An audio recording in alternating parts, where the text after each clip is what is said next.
हमने हाथ जोड़ता हूँ, बहुत बड़ी गलती हो गई है, प्लीज माफ कर दो मुझे। मैं तुम्हें माफ कर दूं। आपके मेरे रास्ते अलग हैं। तुम्हारी वजह से मैं जमाने भर में रुस्वा हो गई। जब मुझसे आजादी चाहिए होगी मुझे बता देना, अगर निकाह आज ही होगा।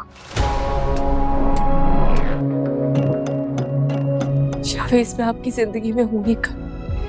अगर नहीं तो साफ साफ कह दो अब तुम्हें मुझसे शादी करना होगी और इस रिश्ते को हमेशा हमेशा के लिए भूल जाओ। अवीस आखिरकार मरियम के पास आता है। उसकी आंखों में पछतावा होता है। वो मरियम से माफ़ी मांगते हुए कहता है कि जो कुछ भी हुआ वो सिर्फ एक गलत फहमी थी।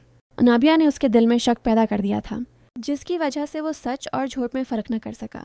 मगर मरियम ये सब सुनकर खामोश नहीं रहती। वो मजबूत लहजे में जवाब देती है कि अब इस माफ़ी का कोई फ़ायदा नहीं। तुम्हारी बातों की वजह से मेरे किरदार पर जो सवाल उठे हैं वो कभी वापस नहीं लिए जा सकते। इसी दौरान शावेज भी मरियम को मनाने के लिए वहाँ पहुँचता है, लेकिन जैसे ही वो अवीस और मरियम को एक साथ खड़े देखता है, उसके दिल में पहले से मौजूद शक मज़ीद गहरा हो जाता है।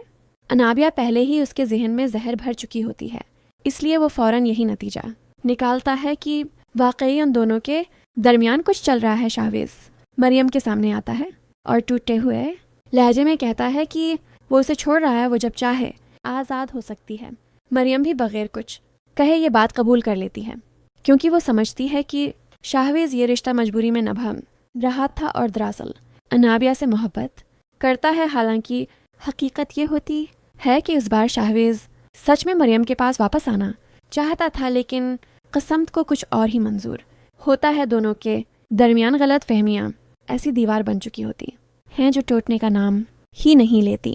इसी कश्मकश में जब अनाबिया की कॉल आती है तो शाहवेज जज्बात में आकर फ़ैसला कर लेता है कि वह आज ही उससे निकाह करेगा, मगर ये फ़ैसला वक्ती जज्बात का नतीजा होता है। जल्द ही हकीकत सामने आने वाली होती है। अनाबिया का असल चेहरा बेनकाब होगा और ये सब अवीस ही शाहवेज को बताएगा। वो उससे माफ़ी भी मांगेगा कि उसने अनाबिया के बहकावे में आकर उस पर इतना बड़ा इल्ज़ाम लगाया।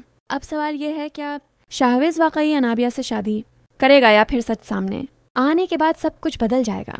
अपनी राय हमें ज़रूर बताएं और अगर कहानी पसंद आई हो तो वीडियो को लाइक करना ना भूलें।